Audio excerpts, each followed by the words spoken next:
हम एक नए चैप्टर पढ़ने वाले हैं, exponent and power. Exponent and power, exponents, good, exponents and powers. Same same chapter class 8 में है, same to same chapter class 8 में है, हम लोग पढ़ रहे हैं। तो चैप्टर की शुरुआत करते हैं एक्सपोनेंट एंड पावर की। चैप्टर नंबर कौन सा है ये? 11, चैप्टर नंबर 11 है, ठीक है। मान लीजिए हमारे पास नंबर है 1000, ठीक। तो ये कैसा फॉर्म है? यूजुअल फॉर्म है। कैसा फॉर्म है ये? यूजुअल फॉर्म है। अगर हमें इसको एक्सपोनेंशियल फॉर्म में करना है तो हम कैसे करेंगे? कितना है? 1 2 3, तो 10 की पावर 3। ये क्या हो गया हमारा? कैसा फॉर्म है? Exponential form. समझ में आ गई बात? जैसे हमारे पास कई नंबर है, अब मान लो कुछ भी है, मान लो 1 लाख है, तो हम क्या लिखेंगे? इसको कैसे रिप्रेजेंट करेंगे? 10 की पावर 5, 10 की पावर 5। बात समझ में आ गई? हो सकता है आसानी से, ठीक है, मिटा दें। चलिए, तो यहां पे 1000 को 1 लाख को रिप्रेजेंट करना तो आसान है, लेकिन अगर मैं कहूं भैया आप रिप्रेजेंट करो 8 को, एक नंबर है 8, इसको आप एक्सपोनेंशियल फॉर्म में रिप्रेजेंट करो, तो कैसे करोगे? मतलब पावर नोटेशन में करना है आपको, कैसे करोगे? तो आप क्या करोगे? आप करोगे इसका प्राइम फैक्टराइजेशन। क्या करोगे? Prime factorisation. दो चौके 8, 2 दूना 4, 2 एकम 2। मतलब हम 8 को लिख सकते हैं 2 गुणे 2 गुणे 2। तो ध्यान से यहां पे देखो कितने 2 हैं? 3 2 हैं, तो हम ये नहीं लिख सकते हैं 2 की पावर 3। हाँ है ना? तो 8 का एक्सपोनेंशियल फॉर्म क्या आ गया? 2 रेज टू द पावर 3, या थर्ड पावर ऑफ 2। समझे कि नहीं समझे? अभी पढ़ना बताया ना? या तो ये बेस हमारा यहाँ पे क्या है? 2, और एक्सपोनेंट क्या है? 3 है। हम कैसे पढ़ेंगे? 2 रेज टू द पावर 3, या पढ़ेंगे third power of 2, third power of 2। और अगर यहाँ पे मान लो 16 होता तो यहाँ पे 1 2 बढ़ जाता, और यहाँ पे 2 की पावर 4 हो जाती। यहाँ पे उसी प्रकार का प्राइम फैक्टराइजेशन भी होता। तो हम इसको क्या पढ़ते हैं? 2 रेज टू द पावर 4, या फोर्थ पावर ऑफ 2। ये कैसा फॉर्म है? ये यूजुअल फॉर्म है, ठीक। ये कैसा फॉर्म है? एक्सपोनेंशियल फॉर्म है। कैसा फॉर्म है? एक्सपोनेंशियल फॉर्म है। बात समझ में आ गई? ठीक है। अब जैसे 16 को क्वेश्चन 2 तरीके से पूछ सकता है, अभी हम बताते हैं। वो आपसे कहेगा, जैसे हमारे पास नंबर 16 है, वो कहता है 16 को आप 4 की पावर में लिख के दिखाओ, और 16 को आप 2 की पावर में लिख के दिखाओ। तो जब आप 2 की पावर में लिखोगे तो 2 की पावर 4 आएगा, और जब आप 4 की पावर में लिखोगे तो 4 की पावर 2 आएगा। समझे कि नहीं समझे? तो वो क्वेश्चन क्या पूछ रहा है वो डिपेंड करता है। अगर वो पूछेगा express as the power of 4, express 16 as the power of 4, तो आप ऐसे करोगे। Express 16 as the power of 2, आप ऐसा करो। क्वेश्चन है बुक में, ठीक है ना? बात समझ में आ गई? एग्जाम्पल नंबर 1,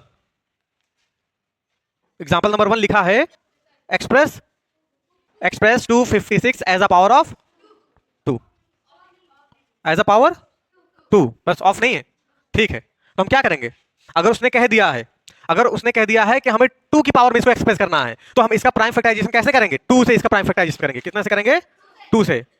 मतलब 256 का प्राइम फैक्टराइजेशन कर दो वो भी 2 से। तो 2 एकम 2, 2 दूना 4, 2 छंग 12, सॉरी 2 अट्ठे 16, 2 अट्ठे 16, 2 छंग 12, 2 चौक 8। इसको करोगे तो आ जाएगा 2 3 6, 2 दूना 4, फिर करोगे 16, फिर करोगे 8, फिर करोगे 4, फिर करोगे 2, फिर करोगे 1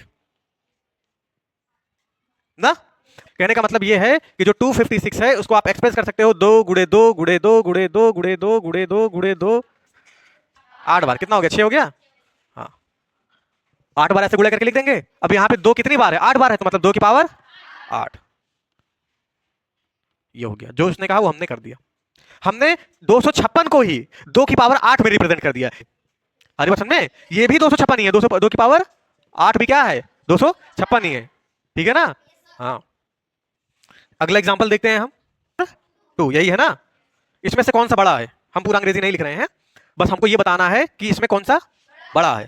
तो सॉल्यूशन नंबर 2 करेंगे। तो पहले हम कैलकुलेट करेंगे क्या? 2 की पावर 3 का मतलब होता है 2 गुणे 2 गुणे मतलब 8, 2 दूना 4, 4 दूना 8, और 3 की पावर 2 का मतलब क्या होता है? 3 गुणे 3 मतलब 9।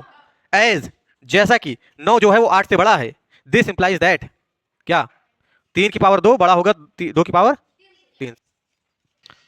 देखो बच्चा, अगर ये बोल देता एक्सप्रेस 256 एज द पावर 4, तब हम इसका प्राइम फैक्टराइजेशन तो करते, लेकिन किससे करते? 4 से करते हैं। Very smart. यहां हम कितने से करेंगे? 4 से। 4 छंग 24, और एक चला गया 4 चौके 16। 4 से करोगे कितना आ जाएगा? 4 एक के 4, 4 छंग 24, फिर 4 से करो, 4 चौके 16, 4 एकम 4। तो मतलब 256 बराबर कितना आ गया? कितनी बार 4 आ गया?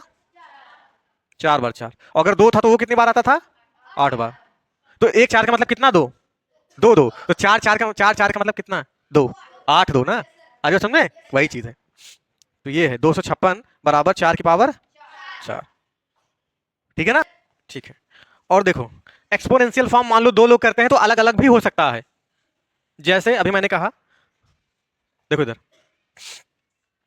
मैंने कहा कि 256 को आपको एक्सपोनेंशियल फॉर्म में लिखना है। किस में लिखना है, एक्सपोनेंशियल फॉर्म में लिखना है। तो पहली बार में हमने लिखा था कि इसको आपको एक्सप्रेस करना है 2 की पावर समथिंग, फिर दूसरी बार हमने कहा इसको एक्सप्रेस करना है 4 की पावर समथिंग। पहले में आया था 2 की पावर 8, फिर दूसरे में आया था 4 की पावर 4, 4 की पावर 4। अब ध्यान से देखो ये भी एक्सपोनेंशियल फॉर्म है, ये भी एक्सपोनेंशियल फॉर्म है, और दोनों अलग अलग एक्सपोनेंशियल फॉर्म है। तो मतलब एक नंबर के एक से ज्यादा एक्सपोनेंशियल फॉर्म हो सकते हैं और दोनों सही भी होंगे। और क्या होंगे, 256 बराबर 2 की पावर 8 बराबर 4 की पावर 4, ये सब आपस में बराबर होंगे। इसका भी मतलब 256 है, इसका भी मतलब 256 है। और अगर आपको याद होगा तो इसका स्क्वायर ये 16 का स्क्वायर होता है ना, तो मतलब आप इसको ये भी कर सकते हो क्या, बराबर 16 की पावर 2। बस हम 16 की पावर 2 को 16 स्क्वायर पढ़ लेते हैं, 16 स्क्वायर। बात समझ आ रही, ये सब क्या है, एक्सपोनेंशियल। और अगर इसको छोटा करोगे तो आप इसको डायरेक्ट ऐसे भी लिख सकते हो 256 की पावर 1, वही चीज तो है। बात समझ आ रही है, ठीक है। ना बेस जितना छोटा हो रहा है पावर उतनी बड़ी है, और अगर बेस को हम बड़ा कर दें तो पावर छोटी हो गई। समझ रहे हो, ये भी चीज देख सकते हो यहाँ पे। चलिए और थोड़ा सा हम देखते हैं कॉन्सेप्ट, दूसरा कॉन्सेप्ट ये देखते हैं। जैसे 1000 को आप लिख सकते हो डायरेक्ट 10 की पावर 3, तो ये तो एक्सपोनेंशियल फॉर्म है। चलो ये तो पहला एक्सपोनेंशियल फॉर्म है, इसका दूसरा कोई एक्सपोनेंशियल फॉर्म देखते हैं। अच्छा हमको पता है कि 10 की पावर 3 है ना, 10 की पावर 3 है, ध्यान से देखिए। अच्छा अगर हम ध्यान से देखें तो ये 1000 को हम इसका प्राइम फैक्टराइजेशन करते हैं, पहले 2 से करता हूं, 2 से करिए इसको जरा, 2 500 आ जाएगा, फिर 2 से करो तो 250 आ जाएगा, फिर 2 से करो 125, फिर 5 से करो 25, फिर 5 से करो 5, फिर 5 से करो 5। मतलब अगर देखा जाए तो 1000 बराबर एक चीज और आई है, 1000 बराबर आई है 2 गुणे 2 गुणे 2 गुणे 5 गुणे 5 गुणे 5। मतलब हम 1000 को कुछ ऐसा लिख सकते हैं कि 2 की पावर 3 गुणे 5 की पावर 3, ये भी एक्सपोनेंशियल फॉर्म है। बात समझ में आई कि नहीं, ये भी एक्सपोनेंशियल फॉर्म है, ये भी एक्सपोनेंशियल फॉर्म है, तो डरने की कोई जरूरत नहीं है। क्यों, अभी हम आपको एक लॉ बताएंगे, क्योंकि ये 10 की पावर 3 है, और 10 की पावर 3 को ऐसे आप लिख सकते हो 10 की पावर 3 लिख सकते हो, और 10 का मतलब होता है 2 गुणे 5। तो अगर 10 की पावर 3 है तो इसकी भी पावर 3 होगी, बस इसी को तो हमने तोड़ के लिख दिया। अब क्या करोगे, अब 2 की पावर 3 अलग कर दो और 5 की पावर 3 अलग कर दो। ये लॉ है, मैं आपको बताऊंगा अभी, ये एक्सपोनेंट का लॉ होता है। क्या होता है, लॉ होता है कि हमने ऐसा क्यों कर दिया, देखो वही चीज आ गई। तो बहुत इंटरेस्टिंग चैप्टर है, बहुत बढ़िया चैप्टर है, बहुत आसान चैप्टर है, बस आपको ध्यान लगाना, दिमाग लगाना है। मेन चीज समझिए, बहुत मेन, कि अगर -1 है, अगर -1 की जो पावर है वो मान लो 1 है, -1 की पावर है 2 है, -1 की पावर है 3, -1 की पावर है 4, -1 की पावर है 5, कैलकुलेट करते हैं, इसका मतलब तो -1 हो गया। इसका मतलब होता है -1 गुणे -1, इसका मतलब होता है -1 गुणे -1 गुणे -1, इसका मतलब होगा -1 गुणे -1 गुणे -1 गुणे -1, इसका मतलब होगा -1 गुणे -1 गुणे -1 गुणे -1 गुणे -1। ये तो -1 आ गया इसका डायरेक्ट आंसर। इसको देखो 1 1 जा 1, माइनस माइनस प्लस, मतलब यहाँ +1 आ गया और यहाँ पे -1। यहाँ करो ये 1 1 जा 1 मतलब 1, minus minus plus minus minus, यहाँ पे देखो ध्यान से 1 1 जा minus minus plus, minus minus, मतलब इसको करोगे तो +1 आएगा, इसको करोगे तो +1 आएगा, और +1 गुणे +1 कितना आ जाएगा, +1 ही आएगा, और यहाँ पे उसी प्रकार -1 आएगा। मतलब हमें ये चीज दिख रही है कि इस केस में -1 आ रहा है और इस केस में +1 आ रहा है।